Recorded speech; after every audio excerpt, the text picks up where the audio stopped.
कर्म के फल का महत्व, कर्मों का फल भोगना ही पड़ता है। दोस्तों, आज इस वीडियो में हम कर्मों का फल अवश्य ही भुगतना पड़ता है, क्योंकि इंसान ही अच्छे और बुरे कर्म करता है, पशु नहीं। इसलिए हम अपने कर्मों का फल अवश्य भुगतना पड़ेगा, चाहे देर हो या सवेर, कर्म सिर्फ हमें भुगतने ही पड़ेंगे। इसलिए कर्म करने से पहले एक बार अवश्य सोचें, क्या मैं यह सही कर रहा हूँ? अगर कर्म करने से पहले अच्छे से सोच ले तो शायद हम बुरा कर्म करने से बच सकते हैं।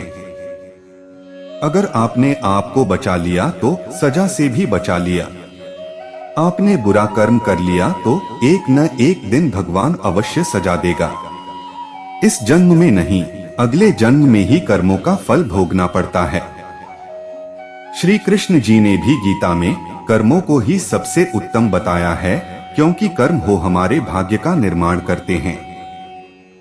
अगर हम अच्छे कर्म करेंगे तो हमारे साथ अच्छा होगा, अगर हम बुरे कर्म करेंगे तो हमारे साथ बुरा ही होगा।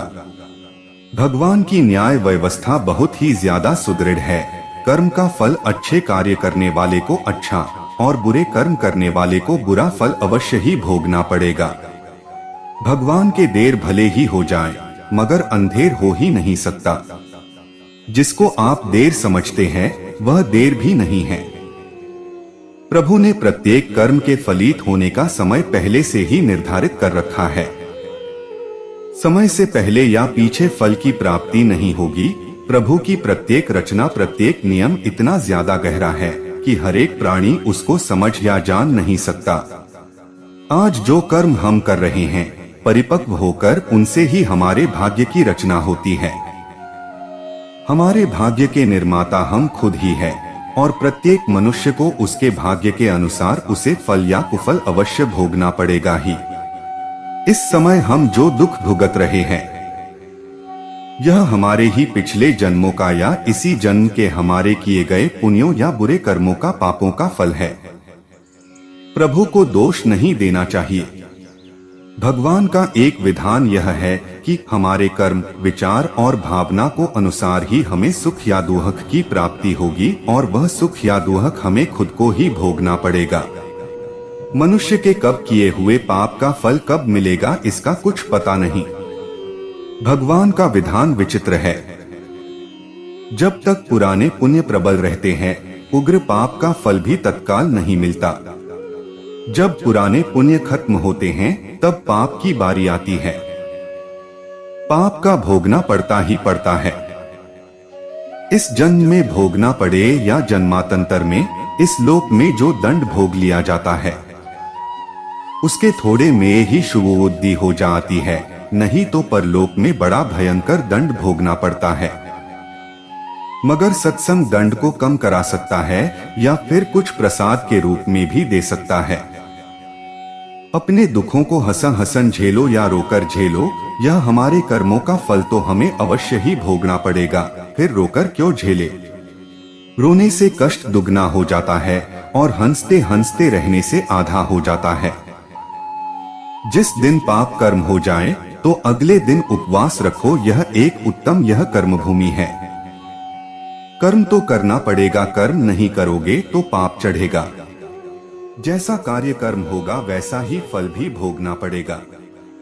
फिर दुष्कर्म क्यों करें? प्रत्येक कर्म प्रभु को याद करके करेंगे, तभी अच्छे फल ही भोगेंगे। धन, दौलत, सुयश, खुशियां, सफलताएं, सुखी परिवार, रोना हमारे कर्मों का फल है, और पीड़ा, दुख, बीमारियों, आफत, दुखी परिवार, रोना हमारे ही बुरे कर्मों का फल है। भूतकाल में हमने जो किया था उसका फल हमें अब मिल रहा है। भूतकाल में हम जो भोग चुके हैं, या हो सकता है इस जन्म में भोगेंगे। श्री कृष्ण ने समझाया कि भीष्म पितामह सुख दुख से, जय पराजय से परे हैं। वो जानते हैं कि जो होने वाला था यही हुआ। भीष्म ने श्री कृष्ण से कहा, भगवान, मैंने ध्यान करके अपने 73वें जन्म तक देखा। मैंने तो कोई कुकर्म नहीं किया, फिर मुझे बाणों की शैया पर क्यों सोना पड़ा? श्री कृष्ण मुस्कुराकर बोले, हे संयम मूर्ति भीष्म, 73वें जन्म के पहले 74वें जन्म तक जब आपको पता चलता कि जब आप किशोर थे तब वन में घूमने गए, वहाँ पत्ते पर बैठी टिड्डी के शरीर में आपने कांटा चुभोया था, उस कर्म का फल घूमते घूमते अब मिल रहा है। कर्म का फल 6 साल में दुगुना, 12 साल में 4 गुना, 18 साल में 8 गुना, 24 साल में 16 गुना इस प्रकार मिलता है। इसलिए जब आप कर्ता होकर कर्म कर रहे हैं तो सोचे लें कि इसका क्या फल होगा। धृतराष्ट्र ने भी श्री कृष्ण से अपने कर्मों का हिसाब किताब पूछा, मैंने ऐसा क्या कर्म किया कि मुझे अपने सी बेटों की मृत्यु का शोक मिला। मैंने अपने 100 जन्मों तक पीछे देखा है कृष्ण, लेकिन ऐसा कोई कर्म मैंने नहीं किया। श्री कृष्ण ने अपने योग बल से धृतराष्ट्र ने देखा कि ये एक राजा थे और वो स्वादिष्ट व्यंजनों में खोए रहते थे। बिना विचार किए जो सामने आ जाता खा लेते, इनाम भी दिया। एक दिन रसोइये ने हसन के 100 बच्चों का मांस बनाकर एक एक करके राजा को खिला दिया। श्री कृष्ण ने कहा, धृतराष्ट्र जी आप स्वाद में अंधे हो गए, तभी आप इस जन्म में अंधे बने। तुम्हारे पुण्यों के प्रभाव से 100 जन्म तक तो तुम्हें फल नहीं मिला, लेकिन इस जन्म में हंस के 100 बच्चों को खाने का फल तुम्हें मिल गया, तभी तुम्हारे 100 पुत्र मारे गए। सोचो साथ में क्या लाएं और क्या लेकर जाएंगे। मनुष्य को ऐसी कमाई इकट्ठी करनी चाहिए जो इस संसार में भी काम आए और मृत्यु के बाद उसे हम साथ में भी ले जा सके और हमारे ही काम और अगले जन्म में भी हमारे ही काम आ सके। सभी जानते हैं कि हम खाली हाथ नंगे इस संसार में आए और खाली हाथ ही जाना पड़ेगा। मृत्यु के समय यह धन दौलत, जमीन, मकान, व्यापार, नौकरी, नाम, शोहरत, रिश्तेदार, भाई बहन, माँ बाप, सभी बच्चे किसी को भी साथ नहीं ले जा सकते, चाहे राजा सम्राट हो या कोई भिखारी हो। इसलिए इतना मोह, इतना ज्यादा लगाव इनसे क्यों रखें। साथ में हमारे जाएंगे सिर्फ हमारे अपने किए हुए अच्छे या बुरे कर्म, कीर्ति या अपकीर्ति, दान धर्म, परोपकार, दुखियों की सेवा, पुण्य जो भी हम इस जन्म में करेंगे यह अवश्य साथ जाएगा और हमारे ही काम आएगा। हमें प्रत्येक दिन जब भी हमारा मन शांत हो आंखें बंद करके 2-4 मिनट यह सोचना अवश्य चाहिए कि हम इतनी बड़ी अशांति को क्यों अपने साथ क्यों बांधे हुए हैं। यह भाग दौड़, तनाव, ताना बाना मकड़ी के जैसा जाला बुनकर खुद उसमें उलझे हुए क्यों है और किसके लिए। जो हमें बुरा लगता है यह दूसरे को कभी मत दो, जैसे कि कड़वी बात, गाली, गुस्सा, बेइज्जती, असम्मान, अपमान, गला सड़ा या खोट वाला खाने का पीने का सामान इत्यादि।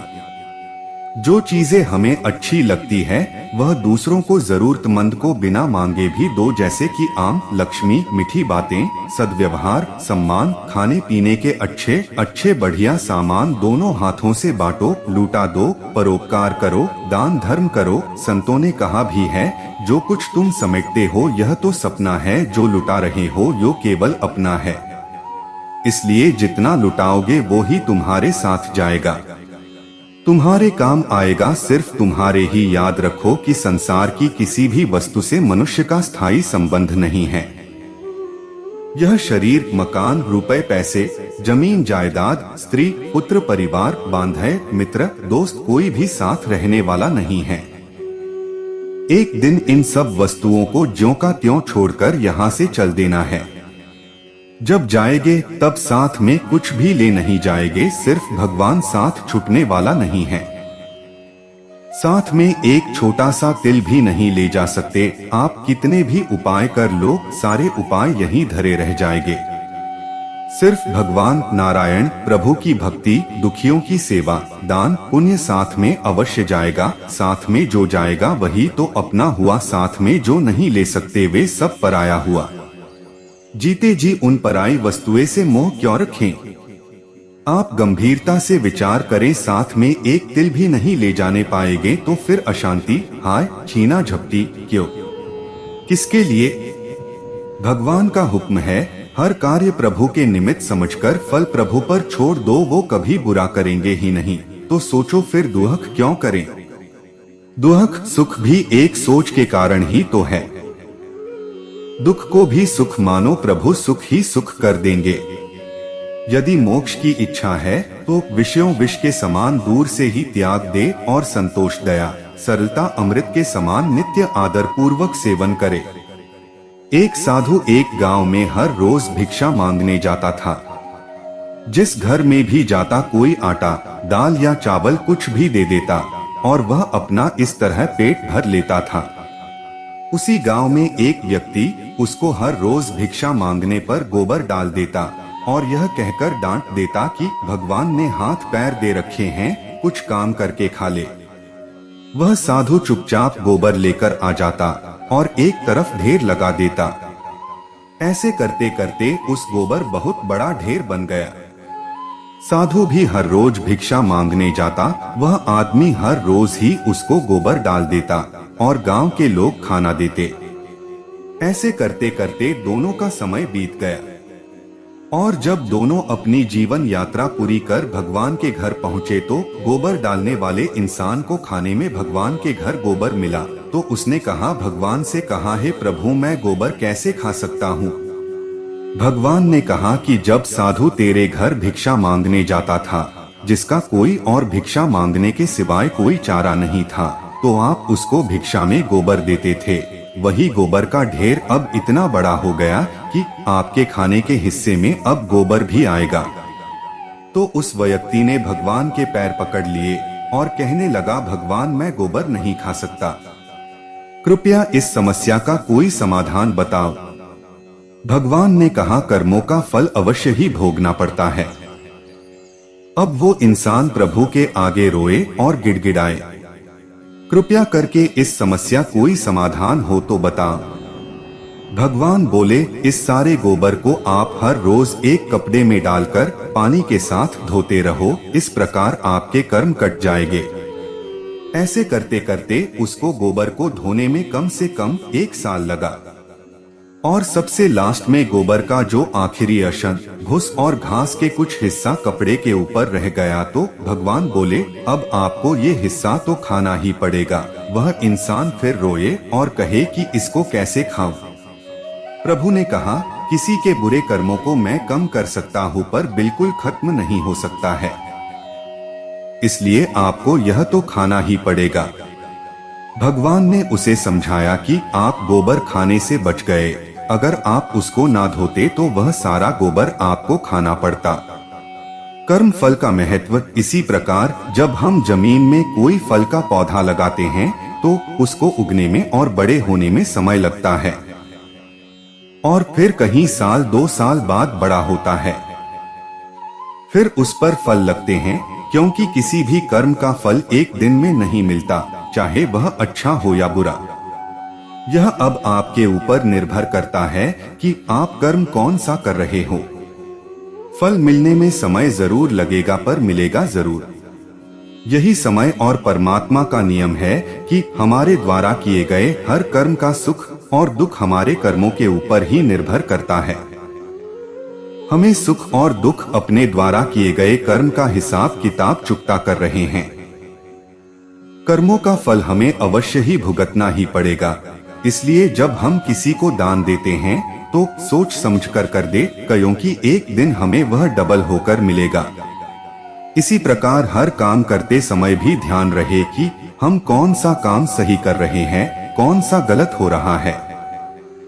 इसलिए कभी भी भूलकर भी किसी की आत्मा ना दुखाए, जितना हो सके अपनी तरफ से अच्छा ही करें। तो दोस्तों, उम्मीद करता हूँ कि आपको यह वीडियो पसंद आया होगा और आप हमारे चैनल नए हो तो चैनल सब्सक्राइब करें और वीडियो को लाइक एंड शेयर जरूर करें। धन्यवाद।